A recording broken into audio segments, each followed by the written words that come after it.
The chandeliers of Lady Ashworth's ballroom cast their honeyed light across the assembled splendor of London society, each crystalline pendant trembling with the movement of 300 guests whose silks and satins whispered secrets into the perfumed air of this April evening in 1818. Rosalind Pemberton stood near the edge of the dancing, her gloved hands clasped before her with attention. She prayed appeared as mere anticipation rather than the nauseating anxiety that twisted through her 17-year-old heart like a tightening cord. This was her debut season, her entrance into a world she had been prepared for since childhood, yet felt entirely unready to navigate, and every eye seemed to catalogue her inadequacies, the way her curls refused to maintain their arrangement, despite her maid's ministrations, the slight tremor in her smile when gentlemen approached, the unfortunate tendency of her wit to fail her precisely when she most required it. She had danced twice, once with her cousin and once with Lord Pembridge's second son, who had trodden upon her hem, and now she waited in that peculiar agony of hope and dread that marked every young woman's first venture into the marriage market. Across the ballroom, elevated by consequence and temperament above the General Assembly, stood Nicholas Ashcroft, the Duke of Winterbourne, 25 years of age, and possessed of a fortune, title, and countenance that rendered him the season's most sought-after prize, despite, or perhaps because, of the glacial remoteness that characterized his every interaction. He observed the debutantes with an expression of such studied indifference that it bordered on disdain, his dark eyes passing over eager faces and anxious smiles with the dispassion of one examining livestock at market. Rosalind had noticed him immediately upon entering, had felt the peculiar flutter that his presence induced, had caught herself watching the severe line of his jaw and wondering what might soften that austere mouth into something approaching warmth. She had entertained, for precisely 3 minutes, the dangerous fancy that when their eyes met across the ballroom floor, there had been something recognition, interest, the invisible thread of connection her novels promised before reason reasserted itself, and she dismissed such thoughts as the foolishness of an overwrought imagination. Therefore, when her father approached the Duke with unmistakable purpose, threading through the crowd with the determined stride of a man about to negotiate a business arrangement of personal significance, Rosalind felt her stomach plummet, even as a wild, irresponsible hope blazed briefly in her chest. She watched their conversation, her father's animated gestures and ingratiating smile, the Duke's perfect stillness, and then both men turned to look directly at her, and in that moment Rosalind understood that her life was about to change, though she could not yet comprehend the full measure of the transformation. Her father beckoned her forward. The crowd seemed to part with the inexorable quality of a dream, or perhaps a nightmare, as she moved toward them on legs that felt disconnected from her conscious will, her slippers whispering against the polished floor, her heart hammering against her stays with such violence she feared it might be audible. Her father's hand upon her elbow was meant to be steadying, but felt instead like a brand. "Your Grace," he said, his voice carrying that particular joviality that marked his most mercenary moods, "may I present my eldest daughter, Miss Rosalind Pemberton. I believe, as I have just indicated, that she would make an admirable match for a gentleman of your standing." The Duke's gaze settled upon her with the weight of a physical thing, and for 3 heartbeats Rosalind allowed herself to believe that the intensity she perceived therein was interest rather than assessment. Then he spoke, his voice carrying across the sudden hush that had fallen over the nearest guests with the clarity of a pronouncement from on high. "I find Miss Pemberton thoroughly unsuitable, lacking in grace, deficient in conversation, and entirely without the temperament required for a duchess. I would advise you to seek more appropriate ambitions for your daughter, sir." The words landed like blows, each syllable a small violence that reverberated through Rosalind's chest and stole the breath from her lungs. The ballroom, which moments before had been filled with music and laughter, seemed to contract around her. Every face turned toward the spectacle of her humiliation, every eye wide with shock or gleaming with the particular satisfaction that accompanies another's downfall. She stood frozen, her mind unable to process the enormity of what had just occurred, her body betraying her by remaining upright when she wished only to disappear into the floor. Somewhere distant she heard her father's sputtering attempts at response, heard the rising murmur of gossip beginning its inexorable spread, but these sounds reached her as if through water, muffled and strange. What she saw with terrible clarity was the Duke's face, still as marble and just as cold, his eyes already dismissing her as he turned away. And in that moment, something within Rosalind, some bright thing she had not known she possessed, until it shattered, broke cleanly into pieces. She managed to curtsy, though to whom or why she could not have said, managed to turn with a composure she did not feel, and walk rather than run toward the doors that led to the entrance hall, to escape to anywhere but here. Behind her the whispers rose like a tide. Her mother materialized at her side with the supernatural awareness that mortification summons, and together they navigated the gauntlet of pitying looks and barely concealed delight that lined their path to the exit. The carriage ride through London's rain-slicked streets was marked by a silence more devastating than any recrimination. Her mother's disappointment, a palpable presence in the darkness, her own tears falling with the same relentless rhythm as the drops that struck the carriage roof. Through the window, the city's lights blurred into streaks of gold and amber, beautiful and unreachable as every dream she had entertained about her future, about love, about becoming someone worthy of regard, thoroughly unsuitable. The words repeated themselves with the persistence of a curse, branding themselves into her memory where they would remain, she sensed, for all the years to come. She did not know, could not know, that in his study window many streets away, the Duke of Winterbourne stood watching the rain and seeing not the weather but her face, the devastation he had witnessed there, and that his hands were clenched so tightly his knuckles had gone white with the effort of maintaining the composure that was all he had ever known. The weeks that followed Lady Ashworth's ball stretched before Rosalind like a sentence to be endured rather than time to be lived, each day marked by the peculiar torture of knowing that her humiliation had become the season's most delectable morsel of gossip, passed from drawing room to drawing room with the speed and enthusiasm reserved for truly spectacular social disasters. She heard the whispers even when no one spoke, felt the weight of pitying glances and satisfied smirks whenever she forced herself to attend the few events her mother insisted could not be declined, and each encounter reinforced what the Duke's words had planted in her mind, that she was indeed lacking, deficient, fundamentally unsuitable, not merely for a duchess's coronet, but perhaps for any position in polite society at all. The girl who had entered that ballroom with nervous hope had been replaced by someone who moved through rooms like a ghost, present but not participating, smiling when required but feeling nothing beyond a hollow ache that had taken up permanent residence in her chest. Her mother's disappointment manifested as a particular kind of silence, the absence of recrimination somehow more devastating than anger would have been, as though Rosalind's failure was so complete that words could not adequately address it. Her father retreated into his club and his business affairs, avoiding her eyes when they passed in hallways, and in this way Rosalind understood that she had become an embarrassment to be managed rather than a daughter to be cherished. Only Charlotte, her sister of 15 years with eyes that saw too much and a heart that felt too deeply, attempted to breach the walls Rosalind had begun constructing around herself, slipping into her room at night to hold her while she wept, whispering reassurances that meant nothing against the weight of public censure and private shame. I am graceless. Rosalind told herself in the mirror each morning, cataloguing her inadequacies with the thoroughness of one determined to accept an unpleasant truth. I am deficient in conversation, lacking in temperament, thoroughly unsuitable. The words became a litany, a prayer in reverse, each repetition driving the lesson deeper until she could no longer remember what confidence had felt like, what hope had tasted like before it turned to ash in her mouth. By the third week, she had ceased attending social functions entirely, pleading headaches that were not entirely fabricated, and her mother had stopped insisting, recognizing perhaps that Rosalind's presence did more harm than good to the family's prospects,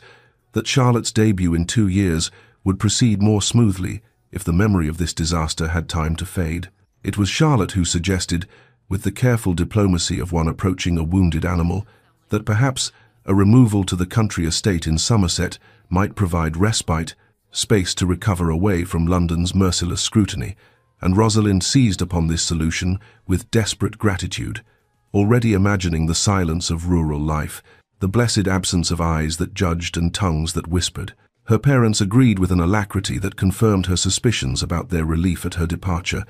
and within a fortnight she found herself in a carriage bound for Somerset, watching London recede behind her with feelings too complicated to name, shame and relief and grief, and something that might have been the first stirrings of anger beneath the suffocating weight of her humiliation. She did not know, could not see, that in his study overlooking Grosvenor Square, the Duke of Winterbourne stood at his window, watching her carriage disappear into the flow of London traffic, his expression unreadable even to himself, his hands clenched behind his back with a tension that suggested either extreme indifference or its opposite,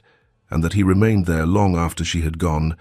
staring at nothing, thinking everything, and feeling something that might have been regret if he had allowed himself to name it. 3 years passed with the quiet inevitability of seasons turning, and when autumn arrived at the Somerset estate in 1821,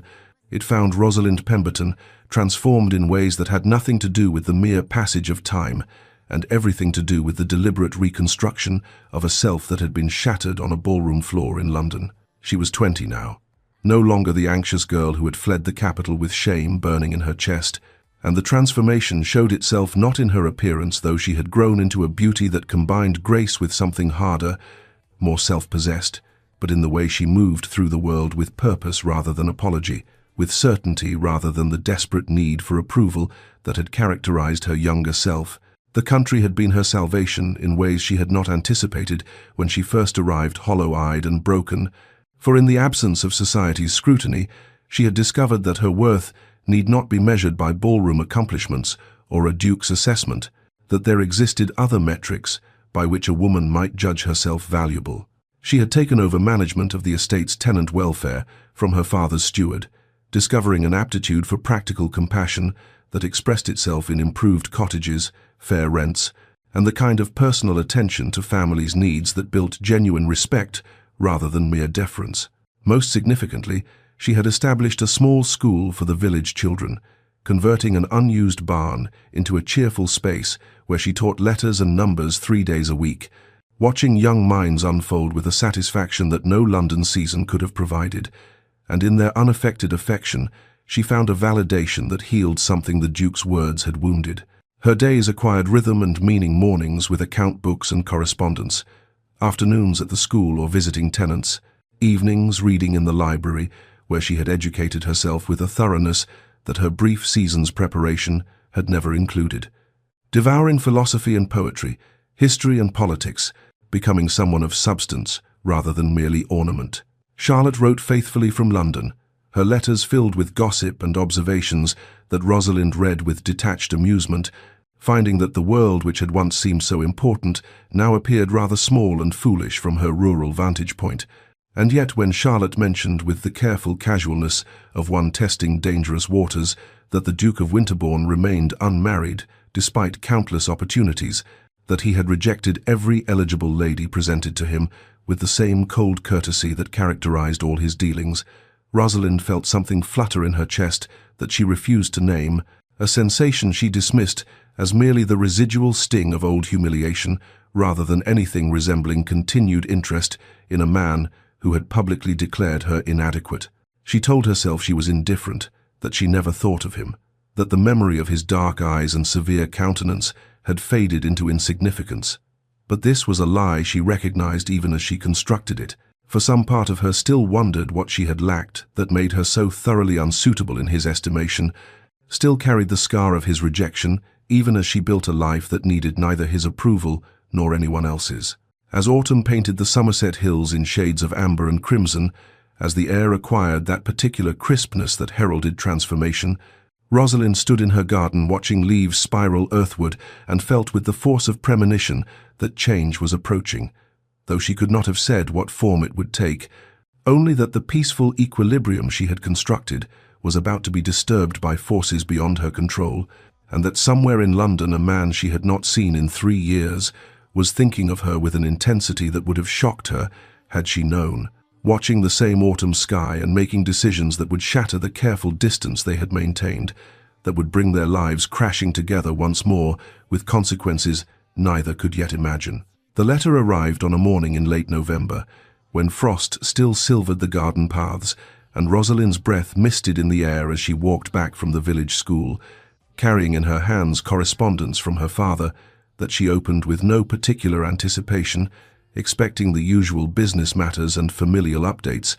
only to find words that stopped her mid-step on the gravel drive. Her betrothal had been arranged to Lord Edmund Hartley, a baron of modest holdings in Kent,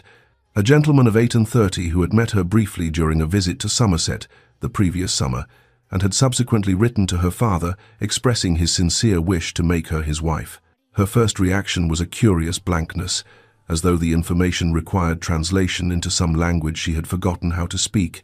and she stood there reading and rereading the words while her fingers grew numb with cold, and her mind struggled to encompass this sudden alteration of her future, this unexpected resurrection of possibilities she had quietly buried during 3 years of rural contentment. Lord Hartley was, by all accounts and her own limited observation, a kind man, unremarkable perhaps in appearance and conversation, his features pleasant without being handsome, his manner courteous without being charming, but possessed of genuine regard for her and an appreciation for her charitable work that suggested compatibility of values, if not of passion. Her father's letter outlined the arrangements with obvious satisfaction: a spring wedding, a comfortable settlement, the merging of 2 respectable families, and while no mention was made of love or affection, the practical advantages were presented with the assumption that Rosalind, at 20 and without other prospects, would recognize this as the sensible opportunity it represented,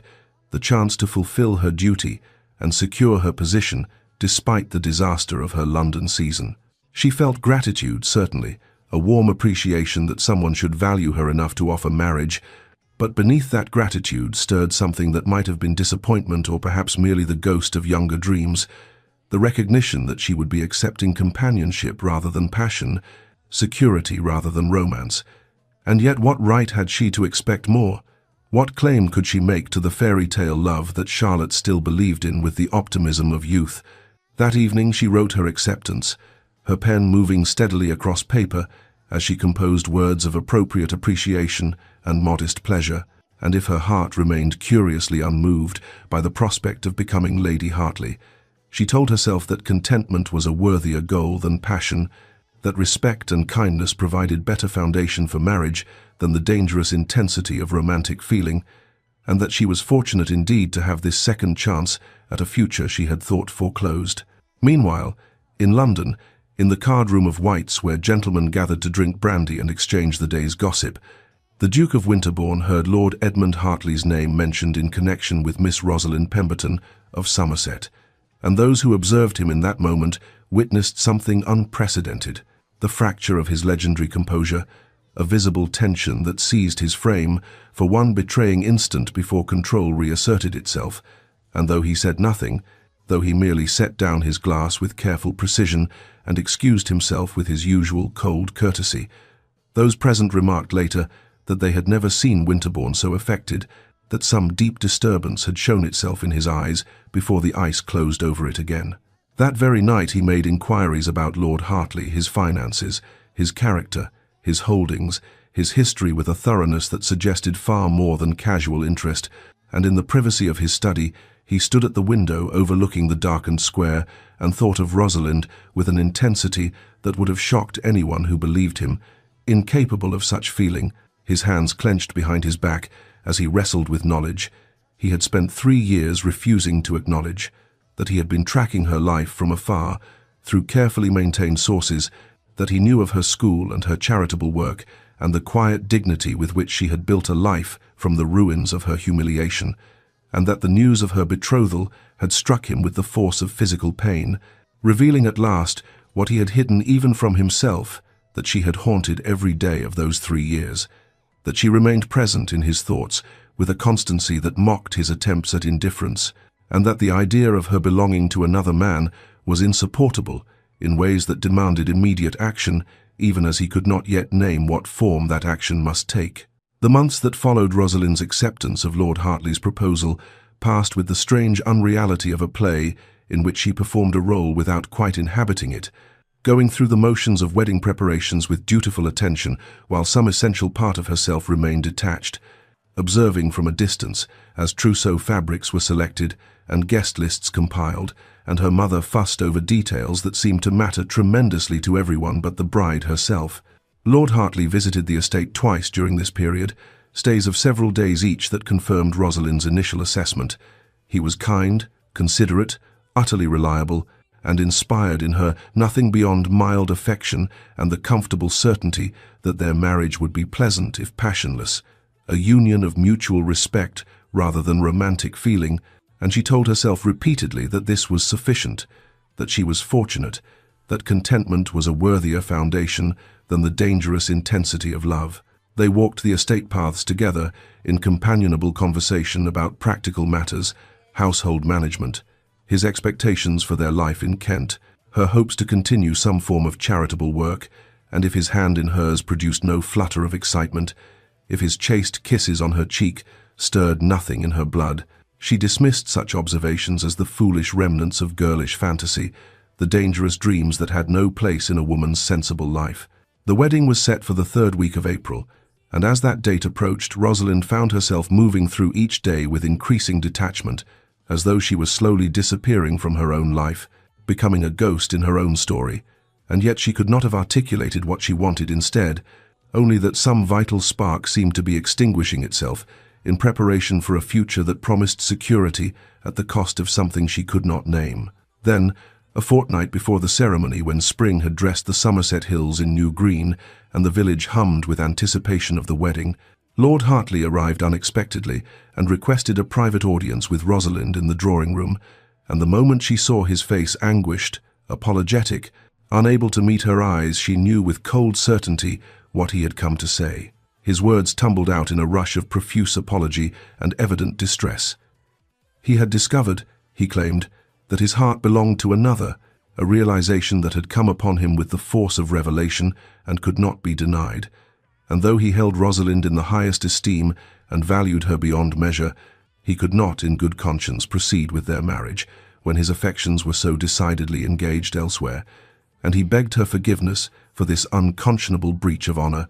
this terrible injury he had never intended to inflict. Rosalind sat frozen as he spoke, experiencing not heartbreak but a curious mixture of confusion and renewed humiliation, the sick recognition that once again she had been deemed insufficient, that some fatal flaw in her character or person rendered her perpetually unsuitable for marriage, and beneath that immediate reaction stirred something darker, a growing suspicion that her life was somehow cursed, that happiness would forever elude her grasp, slipping away at the very moment it seemed secured. She accepted his apologies with numb courtesy, released him from their engagement with words that sounded calm despite the chaos beneath,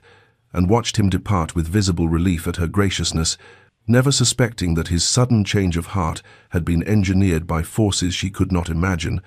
that in London the Duke of Winterbourne had quietly arranged a far more advantageous match for Lord Hartley, with a wealthy heiress whose substantial dowry and family connections made Rosalind's modest attractions pale by comparison, had ensured through careful manipulation that the Baron would break his Somerset engagement in favor of this superior opportunity, had orchestrated the entire affair with cold precision while telling himself he was acting in Rosalind's best interest,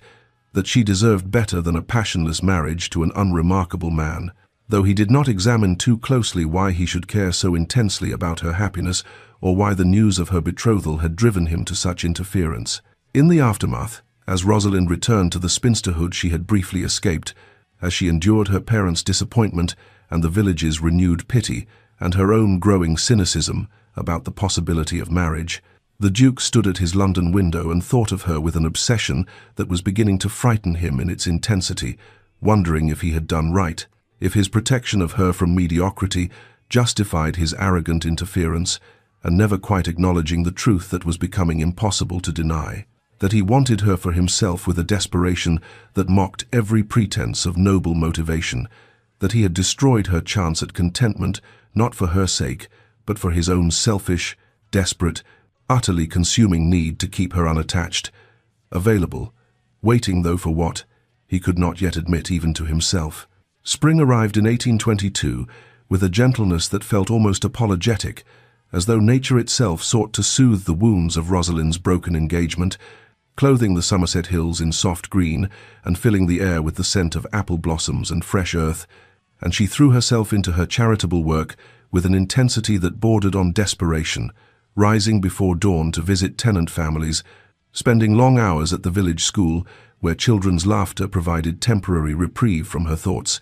organizing a lending library and a small medical dispensary that kept her hands busy and her mind mercifully occupied. The humiliation of Lord Hartley's defection had settled into a dull ache she carried with practiced stoicism, and if the village still whispered about poor Miss Pemberton's misfortunes, she held her head high and refused to give them the satisfaction of seeing her broken, though in private moments she sometimes wept with a bitterness that frightened her in its intensity, grieving not for Hartley himself but for the loss of hope, the growing conviction that marriage and happiness were simply not meant for women like her, that some fundamental unworthiness marked her as perpetually unsuitable despite all her efforts at improvement. It was during one such visit to the Thornbury estate, where she had gone to deliver preserves to the housekeeper, that she first encountered Captain James Whitmore, a naval officer of 32, who was recovering from injuries sustained during the war at the home of his cousin, Lord Thornbury, and their meeting was unremarkable in its ordinariness, a chance encounter in the library where she had been invited to wait, his polite greeting as he entered seeking a book, their tentative conversation about the volume he selected, and yet something in his thoughtful manner and the intelligence in his eyes suggested possibilities she had not anticipated, stirring a cautious interest that surprised her with its quiet persistence. He called at the Pemberton estate the following week, ostensibly to return a book she had recommended, and their conversation stretched into an hour, then 2, ranging across topics of literature and philosophy and his experiences at sea.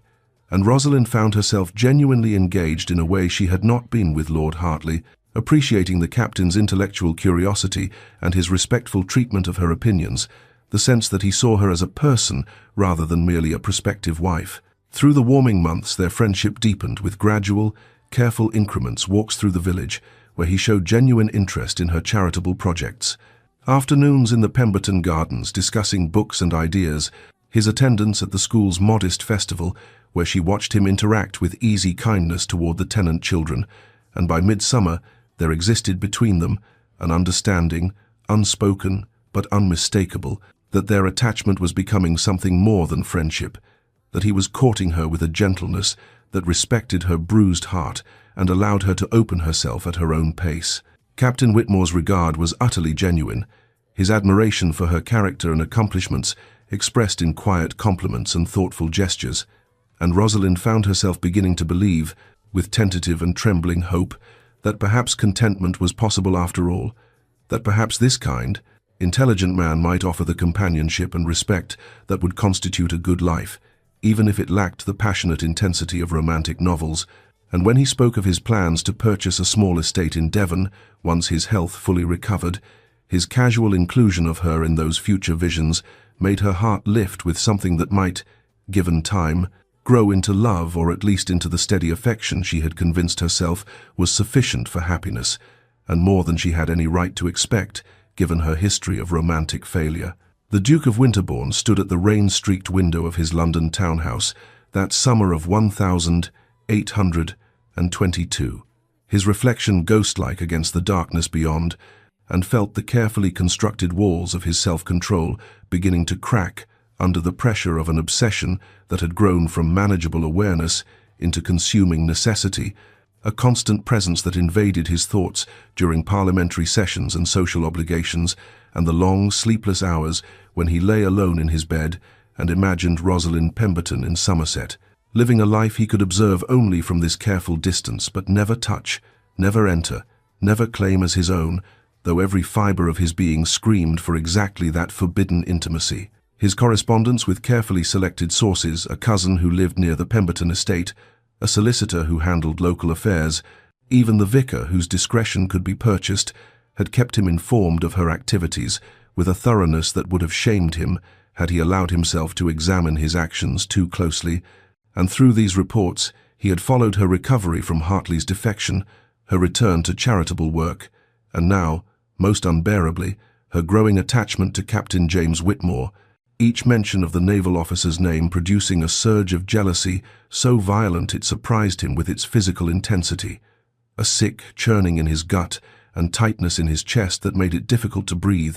as though his body were rejecting the very idea of her happiness with another man. He maintained his cold facade in society, attended his clubs, and fulfilled his duties with the same icy precision that had made him legendary among the ton. But internally a war raged between the man he had trained himself to be and the desperate, possessive creature that thoughts of Rosalind had awakened, and in the deep hours of night when defenses crumbled, he found himself returning obsessively to memories of her debut season, memories he had locked away but which now flooded back with aching clarity.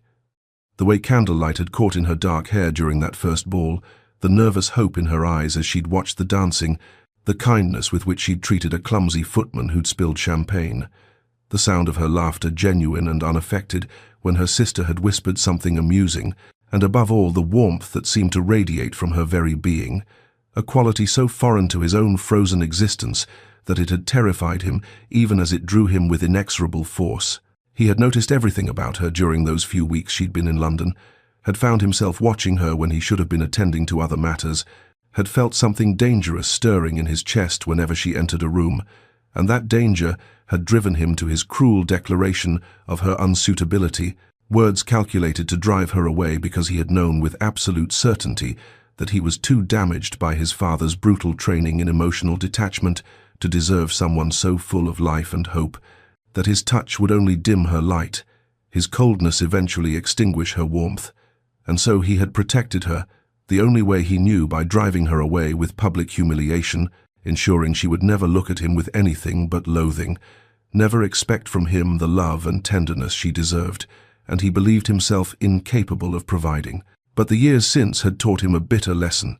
that self-sacrifice had brought neither of them peace, that his noble gesture of rejection had wounded her while leaving him trapped in a half-life of endless wanting, and that watching her move toward happiness with other men was an exquisite torture he could no longer endure. And as he stood at that rain-washed window reading the latest report that mentioned Whitmore's increasing attentions and the village's expectation of an imminent betrothal, Nicholas Ashcroft, Duke of Winterbourne, came to a realization that was both liberation and damnation. He had wasted years in cowardice, had caused them both immeasurable pain through his arrogant assumption that he knew what was best for her, and if he did not act now, act decisively and without the protective distance he had maintained, he would lose her forever to a man who might be worthy, but who could never love her with the desperate, consuming intensity that had been building in Nicholas's chest for 6 long years, and the thought of that loss was suddenly more terrifying than any risk to his carefully guarded heart, more unbearable than the vulnerability that claiming her would require, and so he made his decision with the cold calculation that had served him in every other arena of his life. He would intervene once more, would remove this obstacle as he had removed Hartley, and then, and this was the leap into unknown territory that made his pulse quicken with something that might have been fear or anticipation, he would finally step out of the shadows and claim what he had wanted from the moment he first saw her. Consequences be damned. Autumn arrived in Somerset with a chill that seemed to mirror the frost gathering in Rosalind's heart. But in London, Captain James Whitmore received an unexpected visitor whose arrival would alter the course of both their lives, for the Duke of Winterbourne appeared at the modest rooms the captain had taken near the Admiralty, with a proposition that seemed to answer prayers the naval officer had scarcely dared to voice, speaking in measured tones of a prestigious expedition to chart the waters of the South Pacific. A 3-year voyage that would require a commander of proven courage and navigational skill, an opportunity that could establish Whitmore's reputation and secure his future in ways his current half-pay status never could, and the Duke presented this offer with such careful neutrality that it seemed mere patronage, an act of noblesse oblige toward a deserving officer, though beneath his controlled facade, Nicholas felt the familiar sickness of manipulation even as he pressed forward with cold determination, watching the captain's face transform from confusion to dawning hope, to anguished conflict, as the full implications became clear. "The expedition departs in a fortnight," the Duke said with deliberate gentleness, knowing the timeline made choice impossible, made deliberation a luxury the captain could not afford. "The Admiralty requires an immediate answer, and I confess I could think of no man more suited to the command, Captain Whitmore, having made inquiries into your distinguished service record." And James Whitmore, honourable man that he was, understood immediately the terrible choice being offered career advancement beyond his wildest expectations, the kind of opportunity that came perhaps once in a lifetime and would secure not just his own future, but his ability to provide for a family, to offer Rosalind the comfortable life she deserved, set against the certainty that accepting meant abandoning her for 3 years, leaving her without the proposal he had been gathering courage to make, risking that she might not wait, or that some other suitor might claim her in his absence. And the captain's hands trembled slightly as he held the official documents the Duke had brought, his mind racing through impossible calculations of duty and desire, ambition and love. He travelled to Somerset 3 days later, his decision made with the kind of practical nobility that had defined his military service, and Rosalind knew the moment she saw his face in the Pemberton drawing room that something had shattered, could read in his pained expression and careful words the end of the tentative future they had been building. And when he explained about the expedition, his voice breaking slightly as he spoke of the honor and the opportunity and the impossibility of refusing such a career-defining command, she felt something inside her crack with an audible finality, a breaking deeper than Hartley's defection, because this time she had allowed herself genuine hope, had opened her wounded heart to the possibility of happiness, only to have it torn away with exquisite timing that seemed almost cosmically cruel. "I would ask you to wait," James said, taking her cold hands in his, "but I have no right to request 3 years of your life, to ask you to remain in uncertainty while I sail halfway around the world, and yet I cannot help hoping." But his words trailed into miserable silence because they both understood the impossibility, understood that 3 years was an eternity, and that life could not simply pause while he pursued glory in distant waters. And so they said their farewells in the garden, where they had walked so many pleasant afternoons, his departure marked by tears on both sides, and promises they both knew might prove impossible to keep. And Rosalind stood alone among the fading roses after his carriage disappeared down the drive, her hands pressed to her mouth to hold back the sobs that threatened to overwhelm her fragile composure. What she did not see was the Duke's carriage stationed on the lane beyond the estate gates, or the man inside watching her solitary figure with an expression that mingled triumph and self-loathing. Nicholas's hands clenched white-knuckled against his thighs as he witnessed the devastation his interference had wrought, the way her shoulders shook with weeping, and in that moment he felt the full weight of his actions settle upon him like a physical burden. The recognition that he had caused this pain to the woman he claimed to love, had stolen her chance at contentment out of selfish desperation, he could no longer pretend was protection. And yet, even as shame burned through him, he could not entirely regret his choice, could not wish Whitmore back to claim her, and this fundamental selfishness terrified him with its intensity, even as it drove him forward toward the confrontation he knew must come. Winter descended upon Somerset that year with a cruelty that seemed to mirror the ice forming around Rosalind's battered heart. The bare trees and frozen ground, reflecting back the desolation she felt in those long months following Captain Whitmore's departure, and as snow blanketed the estate in January, she found herself moving through the days with mechanical precision, fulfilling her duties to the village school and tenant families with the same dedication, but none of the warmth that had once infused her work. And it was Charlotte who finally broke through the numbness one bitter afternoon as they sat in the morning room watching sleet strike the windows, her younger sister's voice cutting through Rosalind's fog of misery with words that were part concern and part exasperation. "You cannot continue like this, hiding away as though happiness is something that happens only to other people," Charlotte said, setting down her embroidery with unusual force, and Rosalind looked up from the ledgers she had been pretending to review and felt something shift inside her, grief crystallizing into something harder and more dangerous, anger, pure and clarifying, directed not at James, who had made an impossible but understandable choice, not even at fate or circumstance, but at herself for her continued passivity, her acceptance of disappointment as though it were her natural destiny. And in that moment, she made a decision that was born of desperation and fury in equal measure. "You are quite right," Rosalind said, her voice carrying an edge her sister had never heard before, cold and determined. "I refuse to accept that love is impossible for me, that I am somehow cursed to watch happiness slip away again and again, while I remain frozen in perpetual waiting, and so I have decided. I will marry the next suitable man who asks, Charlotte, regardless of romantic feeling or passionate attachment, because clearly those sentiments lead only to heartbreak, and I would rather have companionship and security than continue hoping for something that seems determined to elude me." Charlotte's shocked silence spoke volumes, but Rosalind continued, the words tumbling out with the force of long-suppressed determination. "I am 23, no longer a girl who can afford to dream of love matches and soul-deep connections,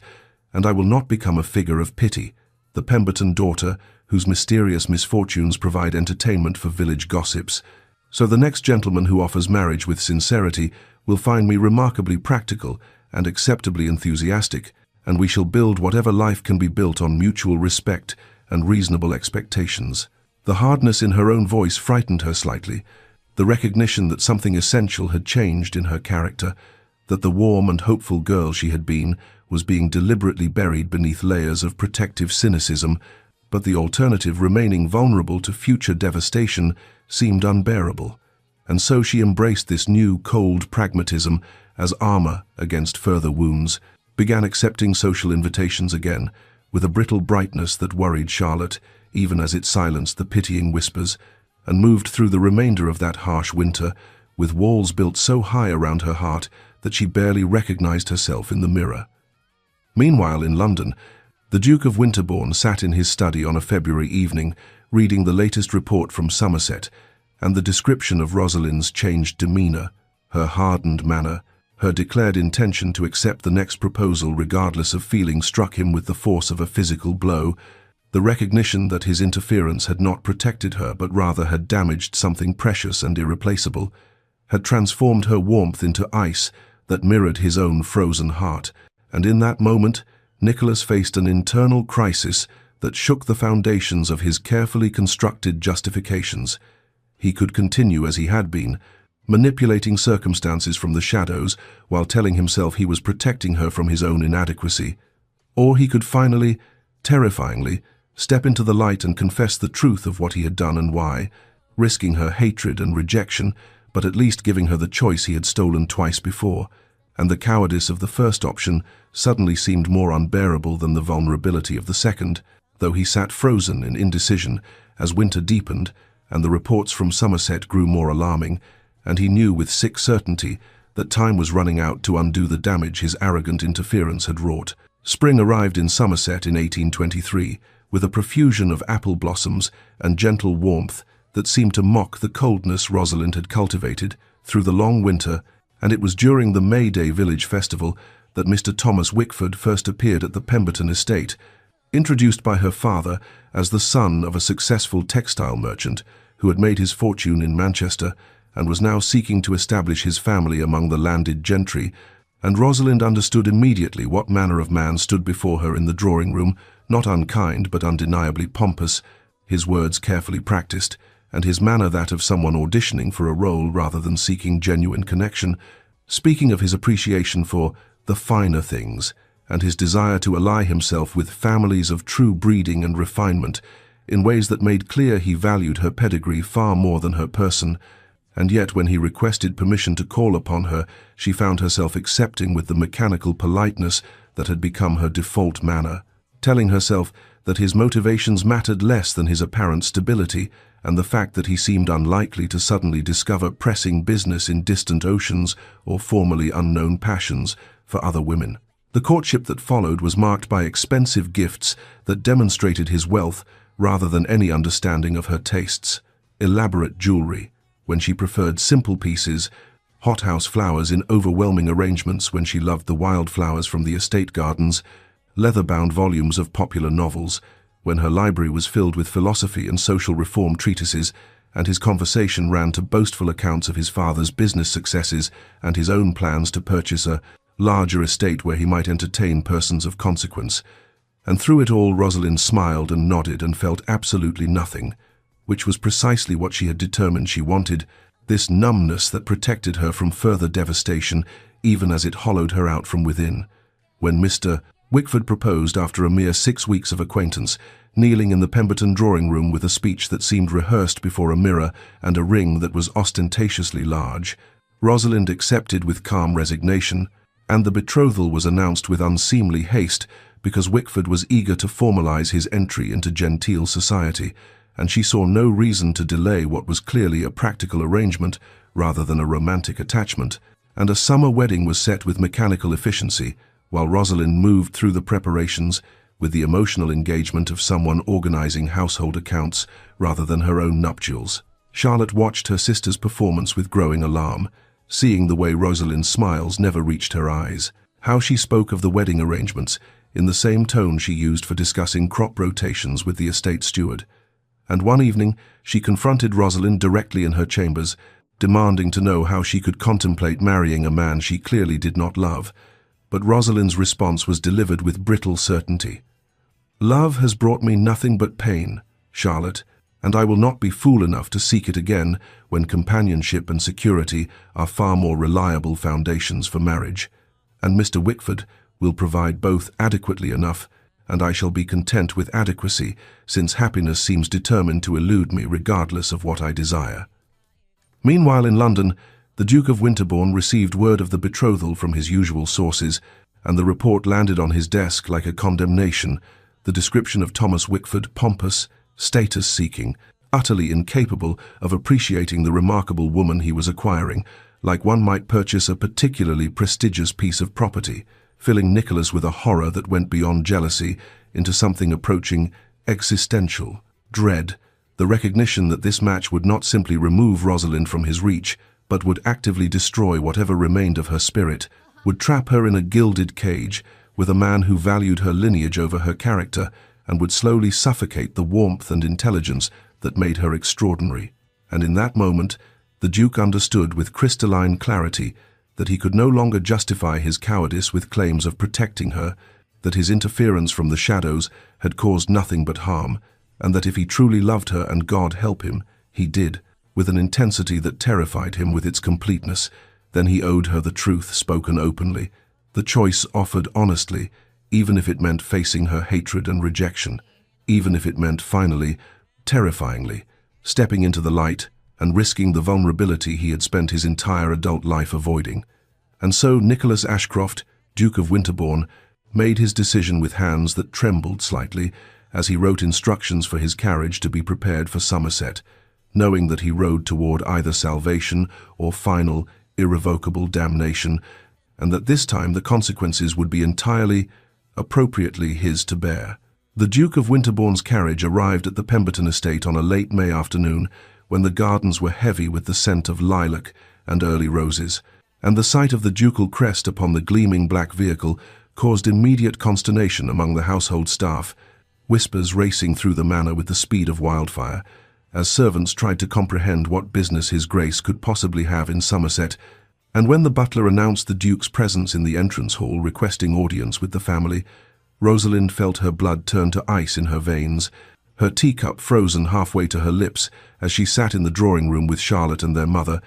and for one terrible moment she was 17 again, standing in that ballroom while his cold voice pronounced her thoroughly unsuitable, the humiliation as fresh as though 6 years had not passed since that devastating night. Her father emerged from his study with an expression of barely contained excitement, the eagerness of a man who saw opportunity in the unexpected arrival of one of England's most eligible peers. But when Rosalind entered the formal parlour where their guest waited and saw Nicholas Ashcroft standing by the windows in his perfectly tailored coat, his dark hair touched with the afternoon light, his aristocratic features as coldly beautiful as she remembered, she felt anger rise in her throat like bile,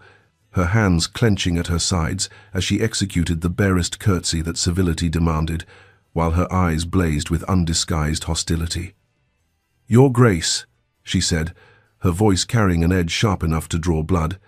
"I confess myself astonished by your presence here, as I cannot imagine what business you might have with our family, given your previous assessment of my complete unsuitability for anyone of your elevated station."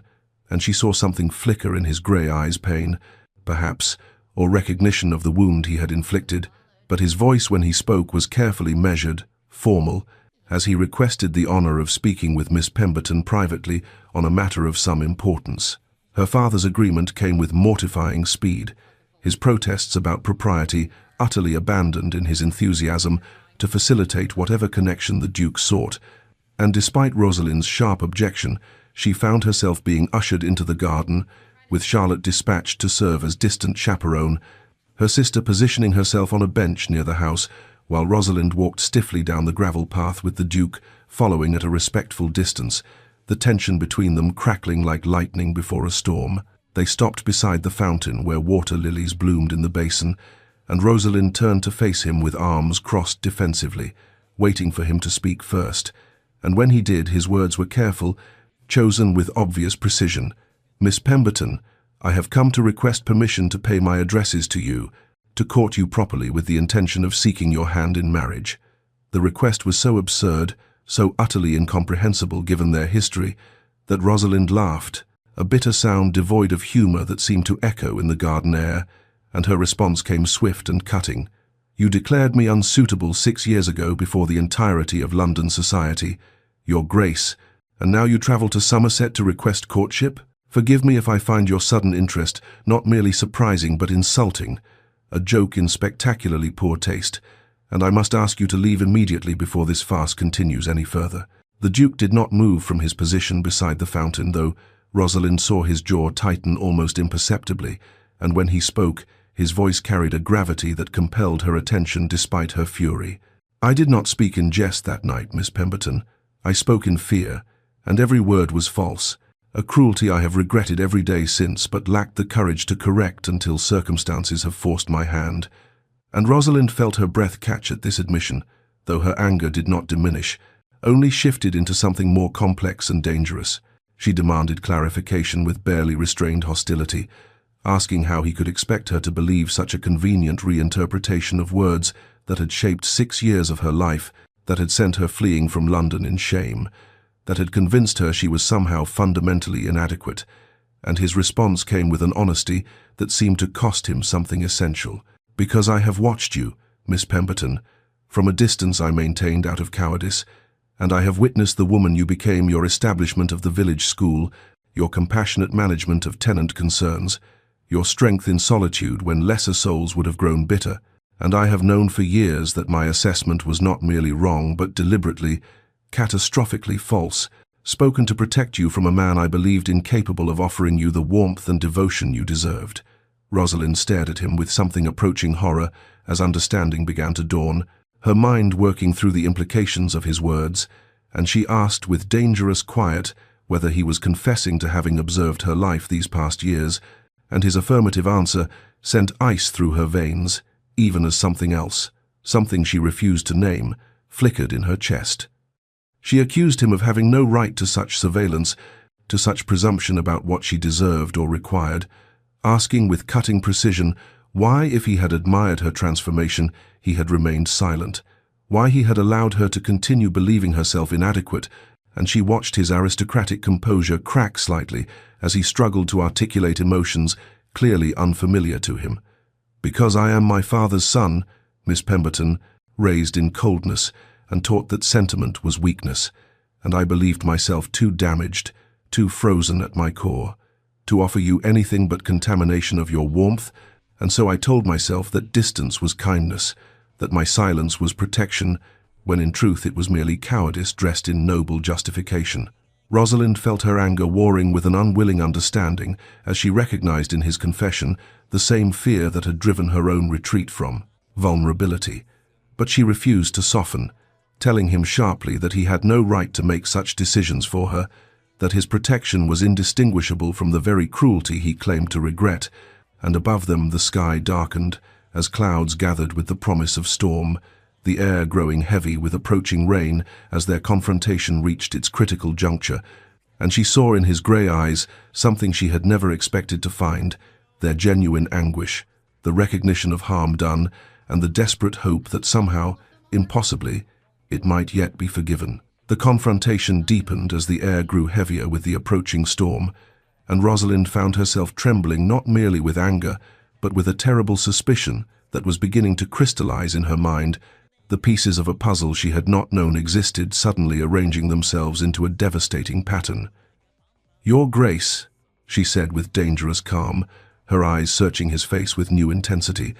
"I find myself curious about a particular matter you speak of, having observed my life from afar these past years, of having witnessed my transformation. And yet there is something you have not addressed. Two peculiar coincidences that have shaped my recent history in ways I am only now beginning to question."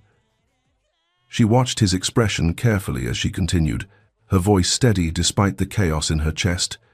"Lord Hartley broke our engagement quite suddenly 2 weeks before our wedding, claiming to have discovered his heart belonged to another, and Captain Whitmore departed just as suddenly for a naval expedition that required his immediate departure for 3 years. And I wonder, Your Grace, whether a man who confesses to having watched me from shadows might also have interfered more directly in circumstances he deemed unsuitable." The Duke's face revealed the truth before his words could form. A flicker of something: guilt, recognition, the realization that this moment of reckoning had arrived, passing across his aristocratic features, and Rosalind felt shock transform into a fury so profound it left her breathless, her hands clenching into fists at her sides as she demanded confirmation of what she already knew. His admission came carefully, each word measured as though he were navigating a field strewn with explosives. "I ensured that Lord Hartley received a more advantageous offer that would appeal to his ambitions, yes, and I provided Captain Whitmore with an opportunity that his honor and career aspirations would not permit him to refuse, because neither man was worthy of you, Miss Pemberton, neither possessed the depth of feeling or strength of character to deserve what you offered." Rosalind's fury exploded with the first drops of rain that began to fall, her voice rising as she accused him of monstrous arrogance, of stealing her choices and manipulating her life as though she were a chess piece rather than a human being with autonomy and agency. And she told him with cutting precision that he had destroyed not 1 but 2 chances at happiness, had left her believing herself somehow cursed or fundamentally unlovable, had caused her to doubt her own worth when the true villain stood before her, cloaked in ducal pride and self-righteous justification. The Duke attempted to defend his actions by insisting that neither Hartley nor Whitmore truly loved her as she deserved, that their departure proved their inadequacy. But Rosalind's response cut through his reasoning like a blade. "And what of you, Your Grace? You, who declared me unsuitable, who watched in silence while I rebuilt myself from shame, who destroyed my betrothals while maintaining your distance, what possible claim do you have to worthiness? You are no better than the men you dismissed. Indeed, you are worse, for at least they possessed the honesty to court me openly, rather than manipulating my life from shadows." She demanded that he leave immediately and never return, her voice shaking with the force of her anger and the betrayal that cut deeper than she wanted to acknowledge. But the Duke remained rooted beside the fountain, even as the rain began to fall more steadily, and his voice when he spoke carried a desperation she had never heard from him. "I will not leave until you have heard everything, Miss Pemberton, until you understand the full measure of my failures and the truth that has driven every terrible decision, because you deserve at minimum the honesty I should have offered 6 years ago, and if after hearing all you still command me to go, I will honor that request and never trouble you again." The rain fell harder now, drops striking the fountain's surface and soaking through their clothing, but neither moved from their positions in the garden as the storm that had been gathering finally broke above them. The rain fell steadily now, soaking through Rosalind's muslin dress and plastering the Duke's dark hair to his forehead, but neither seemed to notice the deluge as he began to speak with a raw honesty that stripped away every carefully maintained layer of aristocratic reserve, his voice rough with emotion as he told her what he had never told another living soul. "My father, the 7th Duke of Winterbourne, was a man who believed that sentiment was the greatest weakness a nobleman could possess, that love made one vulnerable, and vulnerability was tantamount to failure, and from my earliest memory he trained me in coldness as other fathers might train their sons in honor or duty." Rosalind found herself listening despite her fury, watching water stream down his face as he continued with visible difficulty, explaining that his mother had died when he was 7, that his father had forbidden him to weep at her funeral, had struck him when tears fell anyway, teaching him that emotions were to be buried so deep they ceased to exist, and that by the time he reached manhood, he had become exactly what his father intended, frozen at his core, incapable of warmth, viewing every human interaction through the lens of utility and advantage rather than genuine connection. By 25, I was considered London's most eligible bachelor, and its coldest, a man who could calculate the political advantage of every potential match, but felt nothing when I looked at the carefully selected young women paraded before me," he said, his grey eyes holding hers with desperate intensity. "And then I attended Lady Ashworth's ball and saw you, Miss Pemberton, 17 years old, and filled with such hope, such unguarded warmth. And for the first time in my adult life I felt something crack in the ice that encased my heart, a terrifying awareness that I wanted what you possessed, that capacity for joy, for authentic feeling, for connection unmarred by calculation." Rosalind's breath caught as he confessed that he had watched her throughout that evening, had noticed her kindness to a nervous wallflower, her genuine laughter at her friend's jest, the way she looked at the world as though it held wonder rather than merely opportunity, and he had recognized in that moment that she deserved someone capable of matching her warmth, someone who could offer her love rather than the hollow shell of duty he possessed.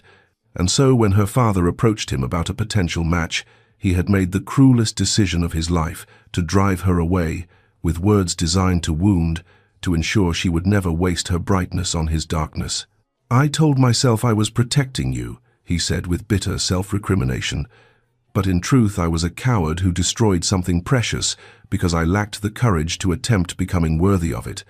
And in the years since I have been unable to forget you, Miss Pemberton, unable to stop wondering about your life.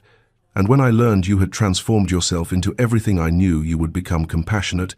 strong, purposeful, I found myself consumed by a love I had no right to feel, a desperate, selfish obsession that drove me to interfere in your betrothals because I could not bear the thought of another man possessing what I had been too damaged to claim." He acknowledged with devastating honesty that his actions were indefensible, that he had stolen her choices out of jealous possession while maintaining his cowardly distance, that she should despise him for the harm he had caused, but he needed her to understand that every terrible decision had been driven not by cruelty but by love he had spent years trying and failing to master, and now he stood before her in the pouring rain, finally honest, finally vulnerable, and he accepted that this confession might only deepen her hatred, but she deserved at minimum the truth he should have offered 6 years ago, when his words had shaped the painful trajectory of her life. They moved to the shelter of the conservatory without speaking, both drenched to the bone, water pooling on the tiled floor as they stood facing each other among the tropical plants that thrived in this glass sanctuary, and Rosalind found herself trembling not merely from the cold, but from the torrent of emotions that his confession had unleashed. Anger still burned hot in her chest, fury at years of manipulation and stolen choices, yet alongside that righteous rage lived something far more complicated, an unwilling understanding that threatened to undermine the simple clarity of her condemnation. She wrapped her arms around herself as she struggled to order her thoughts, memories flooding back unbidden to that debut season 6 years ago when she had noticed him too, had felt her heart quicken when his grey eyes had seemed to rest upon her across the ballroom, had entertained foolish dreams of catching the attention of London's most eligible duke, before his brutal rejection had shattered those nascent hopes and taught her that she was fundamentally inadequate, unworthy, unsuitable for a man of his stature. "Your Grace," she said finally, her voice steadier than she felt, "you speak of protecting me from your coldness, of believing yourself too damaged to deserve my warmth, and yet your actions these past years have caused me immeasurable pain. You shaped my entire understanding of my own worth, with words deliberately chosen to wound, and I spent years believing I was lacking in grace, in conversation, in the very temperament required to be loved, years during which I rebuilt myself from the ruins of that humiliation, only to have you secretly destroy 2 opportunities for happiness because you deemed the men unworthy." She watched him flinch at her words, saw genuine anguish cross his aristocratic features, and felt her anger war with the terrible recognition that beneath his cold exterior lived someone as wounded as she had been, someone who had learned in childhood that love was weakness and vulnerability was failure, someone who had been shaped by cruelty into an instrument of ice and duty. The Duke spoke then with a humility she had never imagined possible from him. "I know that I have no right to ask anything of you, Miss Pemberton, that my actions are indefensible regardless of the feelings that drove them, and if knowing the truth only deepens your hatred, then I accept that consequence because you deserved this honesty 6 years ago when I was too cowardly to offer it." and I acknowledge that my declaration of your unsuitability shaped years of pain for which I can never adequately atone, and I would undo every word if such a thing were possible, would bear any punishment you deem appropriate for the harm I have caused." Rosalind found tears mixing with the rain on her face as she confessed what she had never admitted to anyone. "I noticed you that season, Your Grace.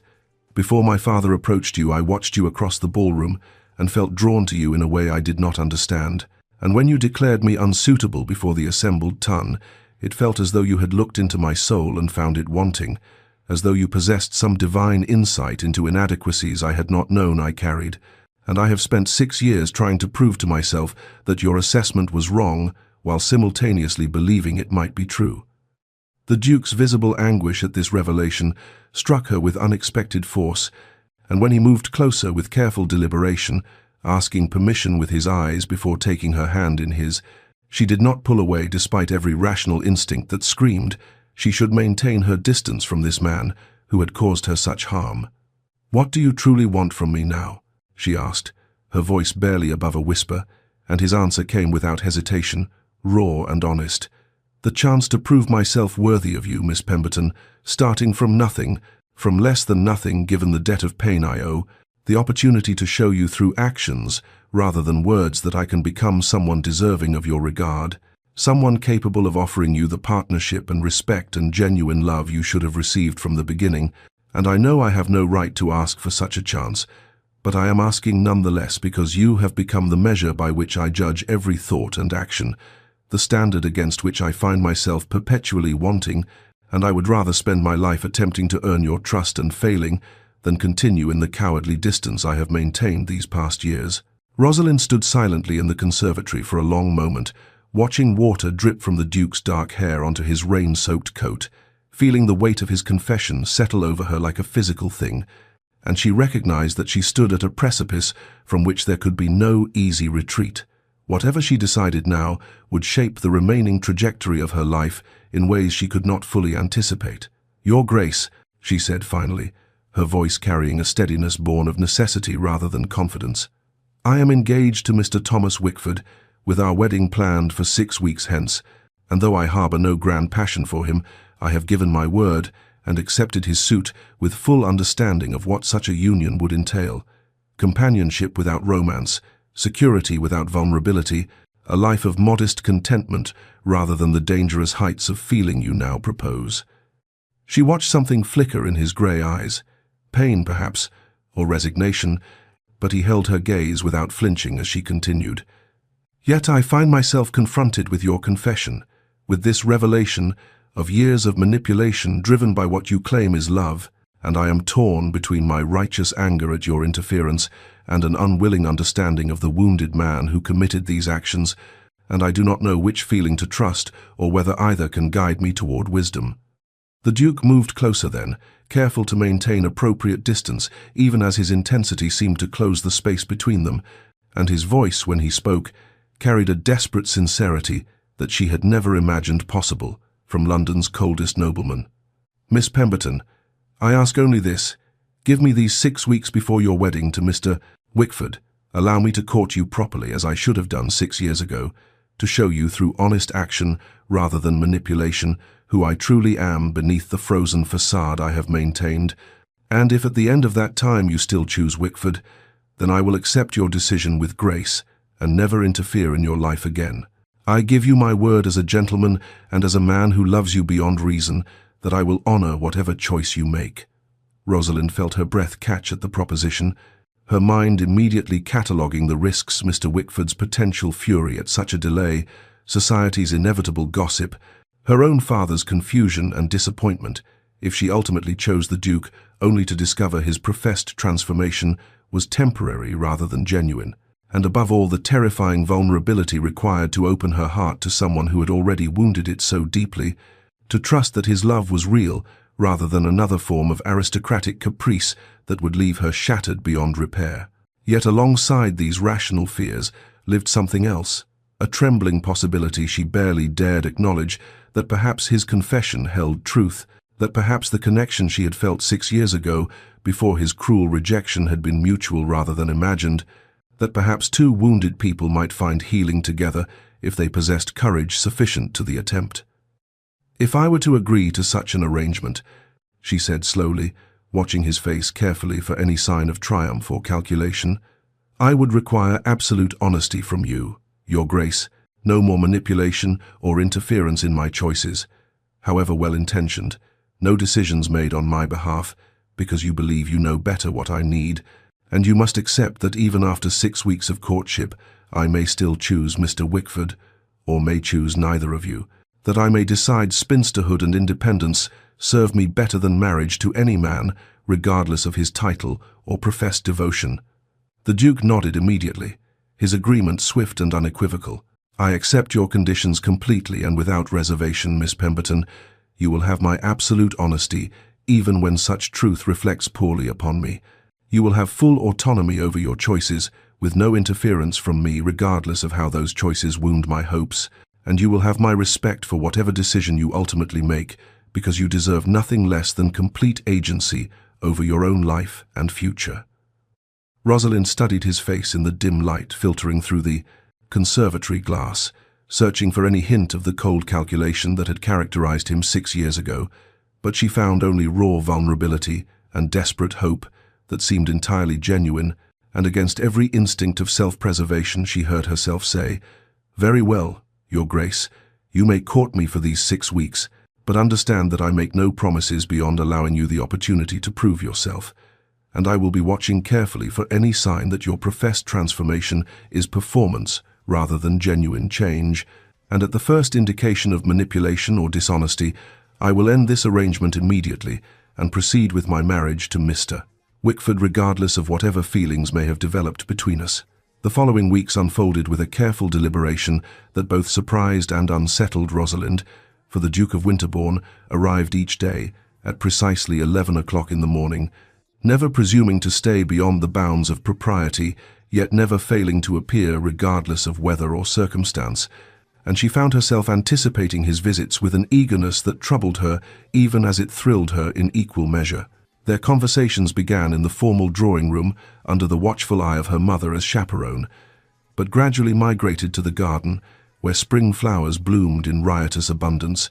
to the library where they discovered a shared love of poetry that neither had expected, to the long walks along the estate paths, where the countryside unfurled in gentle hills and ancient woodland that seemed to exist outside the constraints of London society and its rigid judgments. The Duke revealed himself in increments, each conversation peeling back another layer of the icy facade he had maintained for so many years, and Rosalind learned that beneath the cold aristocratic exterior lived a man who quoted Wordsworth with genuine feeling, who held progressive views on tenant welfare that aligned remarkably with her own charitable philosophy, who possessed a dry wit that caught her off guard and drew from her startled laughter that felt like sunlight breaking through clouds. She watched him carefully during these weeks, searching for any sign of performance or calculation, any indication that his transformation was temporary artifice designed to secure her acceptance before reverting to his former coldness. But she found instead a consistent gentleness in his manner, a genuine interest in her work with the village school that manifested not merely in polite questions, but in a substantial donation that would allow her to expand the building and hire a second teacher, a quiet respect in how he spoke to her father's servants and tenant farmers that suggested this consideration was habitual rather than performed for her benefit. The contrast with Mr. Wickford's continued visits became increasingly stark as the weeks progressed, for her fiancé arrived with expensive gifts and flowery speeches that felt hollow compared to the Duke's quiet attentiveness, spoke grandly of the status she would gain as his wife, while showing little interest in her actual thoughts or aspirations, treated servants with casual dismissiveness that made her wince when compared to the Duke's careful courtesy. Rosalind felt her carefully constructed walls beginning to crack despite her determination to maintain emotional distance,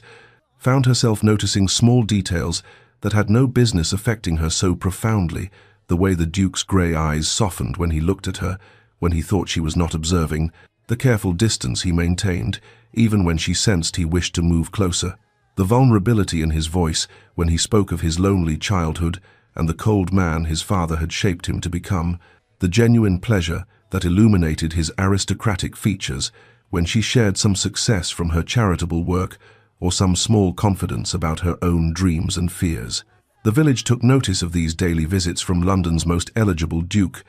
and she endured the knowing looks from tenant families and the barely concealed curiosity of shopkeepers when she walked through the village with him at her side, showing him the school she had established and introducing him to the children who attended there, and she observed how naturally he spoke to them without condescension, how he remembered their names from one visit to the next, how his formal reserve melted into something approaching warmth when a small girl presented him with a slightly crooked drawing she had made of his impressive horse. 3 weeks into the courtship, on a bright afternoon when late spring sunshine warmed the Somerset countryside and the village prepared for its annual festival, Rosalind stood at the edge of the school grounds watching the Duke of Winterbourne kneel in the grass beside a cluster of children, his fine coat abandoned on a nearby bench, and his usually severe expression transformed by genuine amusement as a small boy named Thomas demonstrated how to launch a wooden hoop across the lawn, and she felt something shift irrevocably in her chest, a sensation like ice breaking after a long winter, her heart performing a betraying lurch that she could no longer dismiss as mere physical attraction or intellectual compatibility, but had to acknowledge as something far more dangerous and profound. She watched him listen with complete attention as young Sarah recited a poem she had learned, watched him praise her effort without condescension, watched the unguarded smile that illuminated his aristocratic features and made him look younger, less burdened, almost joyful, and she recognized with startling clarity that this was who he truly was, beneath the frozen facade he had maintained for so long. Not the cold duke who had humiliated her 6 years ago, but a man capable of warmth and tenderness, who had simply never been taught how to express such feelings until desperation and love had forced him to learn. That evening, when the festival had concluded and the children had been collected by their parents, and the Duke had stayed to help fold tables and gather scattered decorations with the same careful attention he brought to everything involving her work, they retreated to the library as had become their custom, and Rosalind found herself unable to maintain the careful emotional distance she had preserved throughout the previous weeks, her defenses crumbling under the weight of accumulated small moments that had revealed his true character more effectively than any grand gesture could have accomplished. She sat across from him in the dimness of the book-lined room, lamplight casting shadows across his angular face,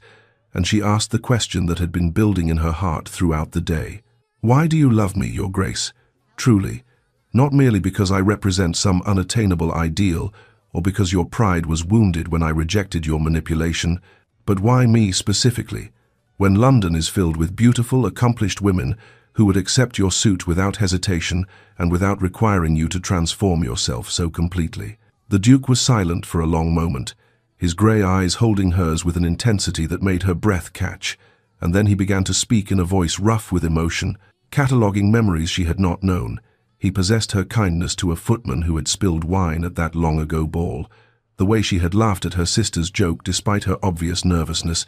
reports from his sources over the years about her charitable work and her refusal to become bitter despite her heartbreaks, her strength in choosing solitude over settling for less than she deserved,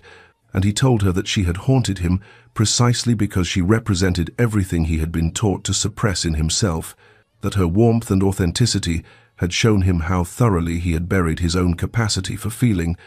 that watching her from afar had made him want to become someone worthy of her regard, even when he believed such transformation was impossible. His voice broke slightly as he admitted, "You made me want to become someone capable of love, Miss Pemberton, when I had convinced myself that such emotions were weakness rather than strength, and every day of these past 6 weeks has confirmed what I have known since that terrible night when I rejected you, that you are the finest person I have ever encountered, and that if you give me the extraordinary gift of your trust, I will spend the remainder of my life proving myself worthy of it." Rosalind felt tears sliding down her cheeks before she fully registered that she was crying, felt the last of her carefully constructed walls crumbling into dust, and she heard herself say in a whisper that carried the weight of surrender and hope in equal measure, "I am falling in love with you, Your Grace, despite every rational instinct and despite my terror that you will revert to the cold man you were once I have given you my heart completely, and I do not know whether this makes me brave or foolish, but I find I no longer care which it is." The space between them seemed to collapse then, and he crossed to her chair and knelt before her as he had knelt beside the children that afternoon, and he took her hands in his, with a gentleness that belied his reputation for coldness, and he kissed her with a tenderness that spoke of years of longing finally permitted expression. Their first kiss tentative and trembling and utterly transformative, a seal upon promises made, and a beginning of something. Neither of them had believed possible when this strange courtship had commenced 3 weeks earlier. The following morning arrived with the crystalline clarity that sometimes follows profound emotional revelations, and Rosalind woke with a sense of purpose that felt both terrifying and liberating in equal measure, for she knew with absolute certainty what she must do, regardless of the social complications that would inevitably follow. She dressed carefully in a simple morning gown of pale blue muslin, her hands steady despite the magnitude of the decision she had made in the quiet hours before dawn, and she descended to the breakfast room where her mother and Charlotte were already seated, their conversation dying abruptly when they saw her expression. She requested that a message be sent to Mr. Wickford asking him to call at his earliest convenience, and her mother's immediate anxiety was palpable in the way her teacup rattled against its saucer, but Rosalind merely shook her head gently and said that all would be well, that she was finally making a choice based on truth rather than resignation or duty divorced from feeling. When Mr. Wickford arrived 2 hours later, his florid face already preparing its usual bombastic greeting,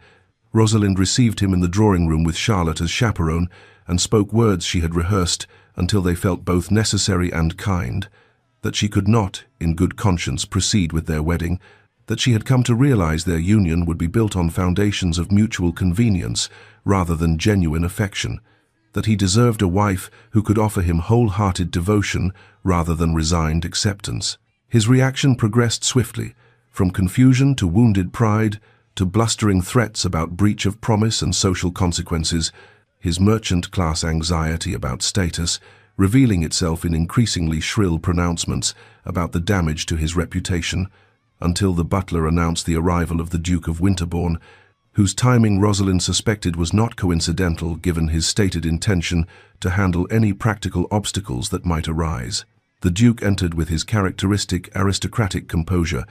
but Rosalind saw the tension in his shoulders and the concern in his grey eyes as he assessed the situation, and he addressed Mr. Wickford with cool courtesy that nevertheless carried unmistakable authority, suggesting that perhaps a private conversation between gentlemen might resolve matters to everyone's satisfaction. They withdrew to her father's study, and when they emerged 20 minutes later, Mr. Wickford's expression had transformed from aggrieved anger to calculating satisfaction, and he departed with stiff formality that suggested wounded pride, soothed by financial compensation, and Rosalind felt relief rather than guilt because she knew with bone-deep certainty that she had saved them both from a pallid half-life of emotional emptiness. When the house had quieted and Charlotte had tactfully withdrawn and her parents had retired to discuss this latest dramatic development, Rosalind found the Duke waiting in the garden where so much of their tentative courtship had unfolded, and she walked to him through the late spring sunshine, feeling lighter than she had in years, and before he could speak she said simply,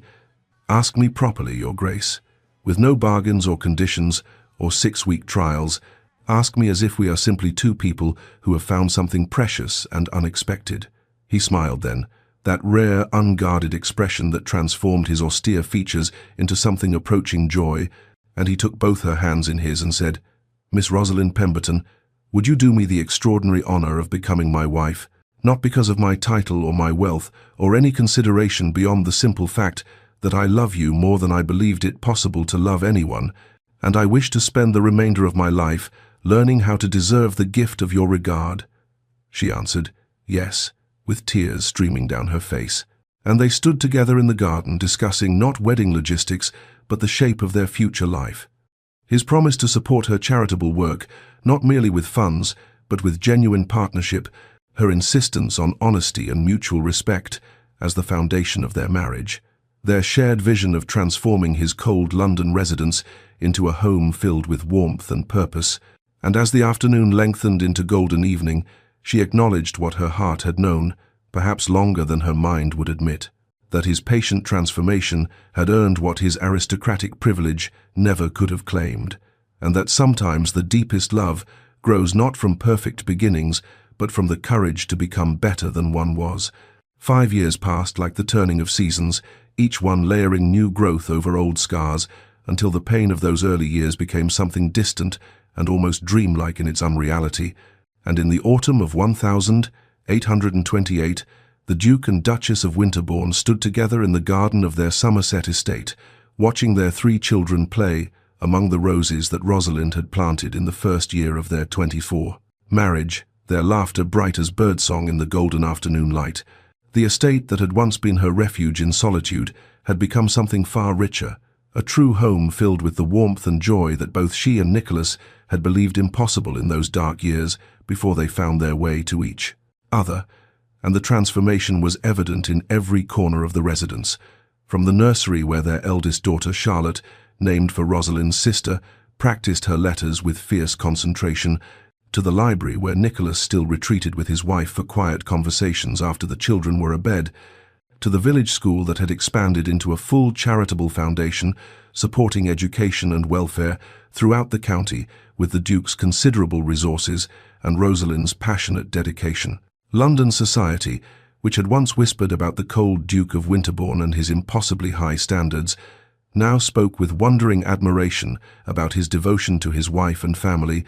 about the way his austere features softened when the Duchess entered a room, about how the man who had once seemed carved from ice had proven capable of profound and patient love when he finally allowed himself to feel it. Rosalind sat on the garden bench where 5 years earlier she had broken her engagement to Mr. Wickford, and Nicholas settled beside her with their youngest child drowsing against his shoulder, and they watched their other 2 children chase each other through the paths where they had once conducted their tentative courtship, and she felt such profound gratitude for the circuitous journey that had brought them to this moment that tears pricked her eyes even as she smiled. Nicholas noticed, as he always did, and he took her free hand in his and said quietly, "Do you ever regret the pain it required to reach this peace?" And she shook her head and answered with complete honesty, "The pain taught us both who we needed to become, and I would not trade this reality for any easier path that might have led to a lesser love." They sat in comfortable silence as the afternoon lengthened toward evening, and Rosalind reflected on how impossible this happiness would have seemed. To her 17-year-old self, weeping in a carriage after a ballroom humiliation, or to her 23-year-old self, hardened by repeated heartbreak, and she understood now what she could not have known then, that the deepest transformations require time and courage in equal measure, that love is not diminished by difficulty but rather refined by it, that the wrong person at the wrong time can become exactly right when both parties choose growth over comfort and truth over pretense. Dear listener, if you have followed this long and winding tale to its conclusion, perhaps you recognize something of your own journey in these pages, for we have all known rejection and heartbreak. We have all built walls to protect wounded hearts. We have all wondered whether true connection is possible or merely a beautiful fiction we tell ourselves to make loneliness bearable. But consider this: the most profound love stories are not those that unfold easily and without obstacle, but rather those that require both parties to become better versions of themselves, to shed the protective layers that keep others at a distance, to risk vulnerability even when past pain counsels caution. Nicholas and Rosalind's story teaches us that timing matters far less than transformation, that the courage to change is worth more than the comfort of remaining as we are, that patience and authenticity will always matter more than grand gestures performed without genuine feeling. If you find yourself waiting for love, use that time not merely to wait but to grow, to become someone capable of the depth of connection you desire, to heal the wounds that might otherwise poison future happiness. If you have known rejection, understand that sometimes what feels like an ending is merely a postponement until both parties are ready for what they could not have sustained before. And if you have built walls around your heart, know that the right person will have the patience to wait while you dismantle them brick by brick, and will help you rebuild not barriers, but foundations strong enough to support a love that can weather any storm. May you find the courage to become who you must be, to receive the love you deserve. May you grant others the grace to grow, even as you grow yourself, and may your own journey, however long and difficult, lead you finally to a garden full of laughter and light, where past pain becomes merely prologue to lasting peace.